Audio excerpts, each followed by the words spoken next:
Shalom sore yang diberkati Tuhan. Kami bersyukur hari ini Tuhan baik mempertemukan kita kembali di awal minggu yang indah, yang luar biasa. Selamat datang saudara di program Membaca Alkitab Setiap Hari. Sebuah program di mana kita semua sama-sama bisa belajar setia dan tekun membaca Alkitab.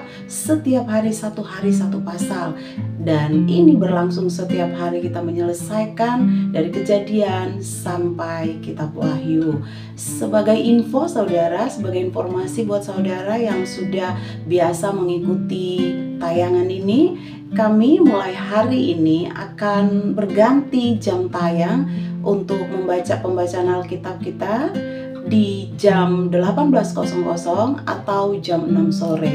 Jadi untuk hari ini dan selanjutnya jam tayang kami akan pindah saudara ke jam 18.00 atau di jam 6 sore. Saudara bisa mengikuti setiap jam 6 sore tayang membaca Alkitab setiap hari. Saudara, sebelum kita melanjutkan untuk membaca Alkitab, mari kita persiapkan hati kita, pikiran kita.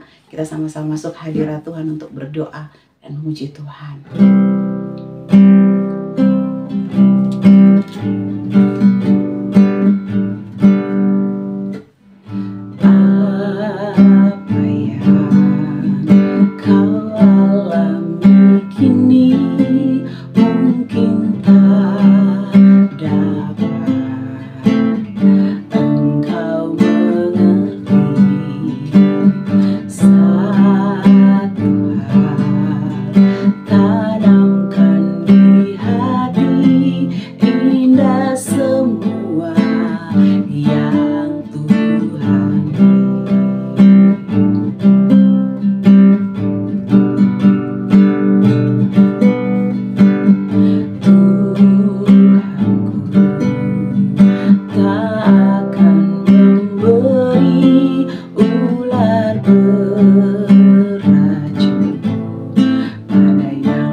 Saat ini sebagaimana kami ada bukan karena kekuatan kami, tetapi semua karena anugerah Tuhan.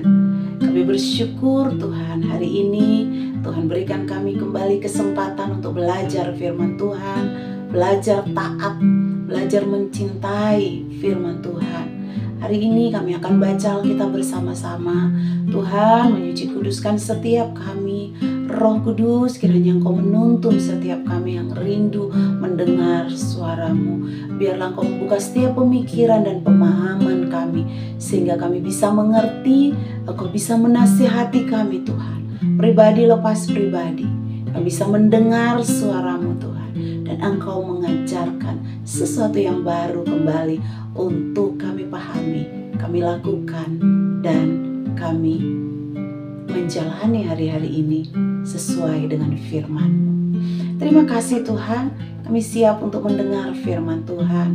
Di dalam nama Tuhan Yesus. Haleluya. Amin. Mari saya undang kita untuk buka Alkitab kita, saudara. Hari ini kita akan belajar lagi membaca di kitab Keluaran pasalnya yang ke-13 ayat 1 hingga ayatnya yang ke-21. Di sana ada dua perikop kita temui. Yang pertama, ketetapan tentang anak sulung hari raya roti tidak beragi, dan yang kedua adalah Elohim menuntun umatnya.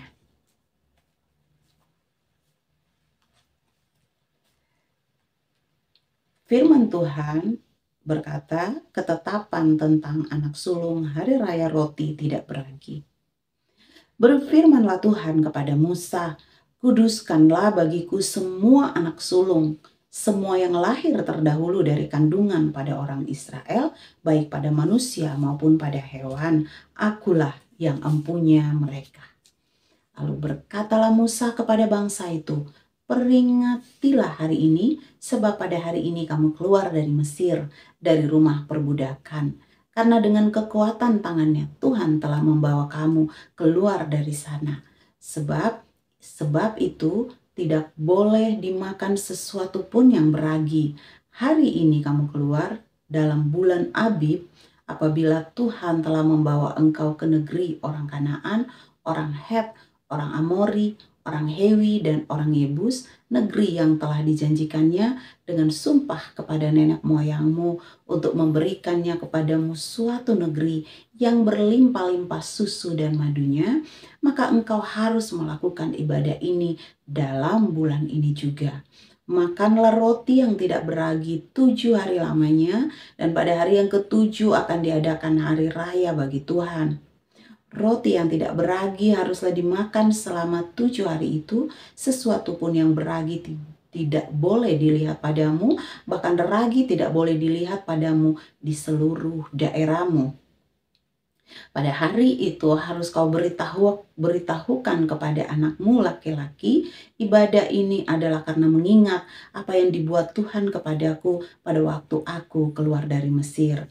Hal itu bagimu harus menjadi tanda pada tanganmu dan menjadi peringatan di dahimu, supaya hukum Tuhan ada di bibirmu, sebab dengan tangan yang kuat Tuhan telah membawa engkau keluar dari Mesir.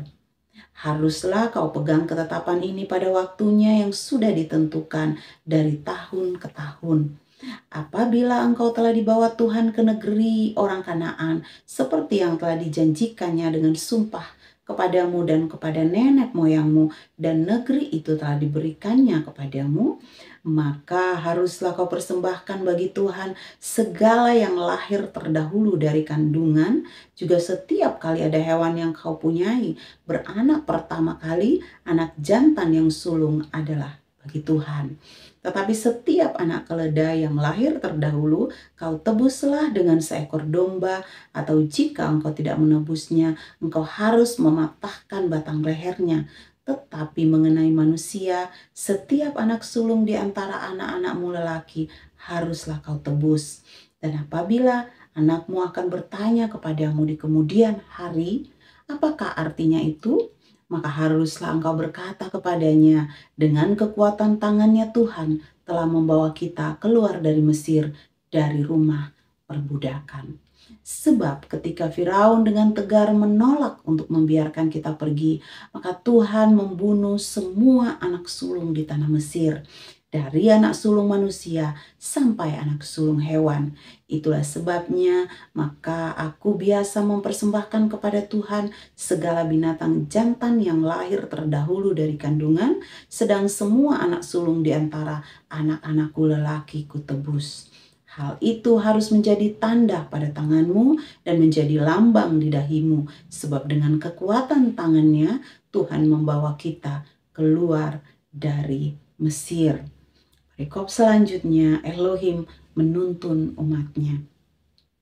Setelah Firaun membiarkan bangsa itu pergi, Elohim tidak menuntun mereka melalui jalan ke negeri orang Filistin, walaupun jalan ini yang paling dekat, sebab firman Elohim, jangan-jangan bangsa itu menyesal apabila mereka menghadapi peperangan, sehingga mereka kembali ke Mesir.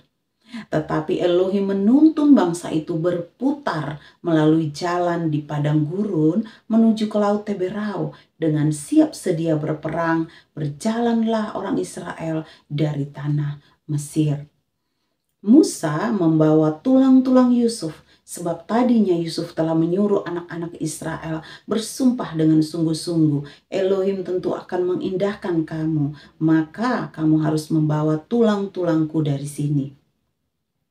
Demikianlah mereka berangkat dari Sukot dan berkemah di Etam di tepi padang gurun.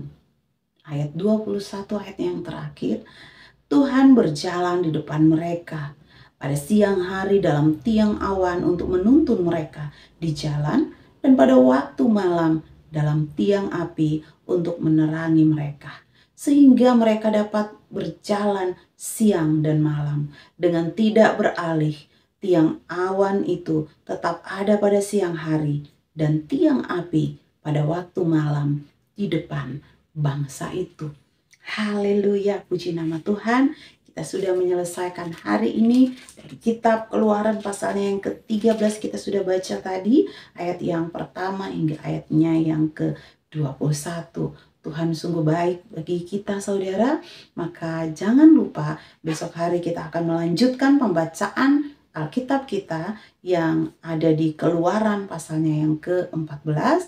Dan jangan lupa juga besok hari jam tayang kita akan mulai di jam 18.00 atau di jam 6 sore. Saudara yang diberkati Tuhan, sungguh luar biasa kasih Tuhan buat kita semua saudara. Maka biarlah dalam kehidupan kita isi dengan terus membaca firman Tuhan yang akan menguatkan iman kita, yang akan menuntun langkah-langkah kita. Dan hari-hari ini semakin sukar, semakin tidak menentu, bencana di mana-mana, peperangan terdengar di mana-mana, seperti firman Tuhan yang sudah kita baca saudara. Hari demi hari firman Tuhan akan tergenapi, firman Tuhan akan tinggal tetap dan tidak lenyap saudara.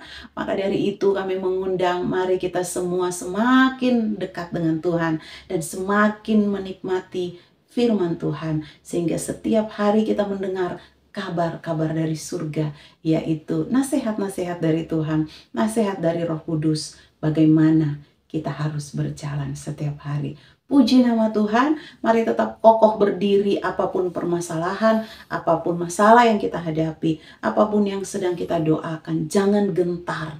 Tuhan bersama dengan kita. Firman Tuhan berkata, Tuhan berjalan di sebelah kanan kita dan membawa kita pada kemenangan demi kemenangan. Kemuliaan yang satu pada kemuliaan yang lain. Tuhan sungguh baik saudara. Kita bertemu kembali besok hari. Biarlah saudara tetap sehat, tetap sukacita. Karena ketika kita bersukacita dari dalam, maka setiap sakit penyakit disembuhkan di dalam nama Tuhan Yesus. Immanuel, Tuhan Yesus memberkati saudara hari ini. Amin.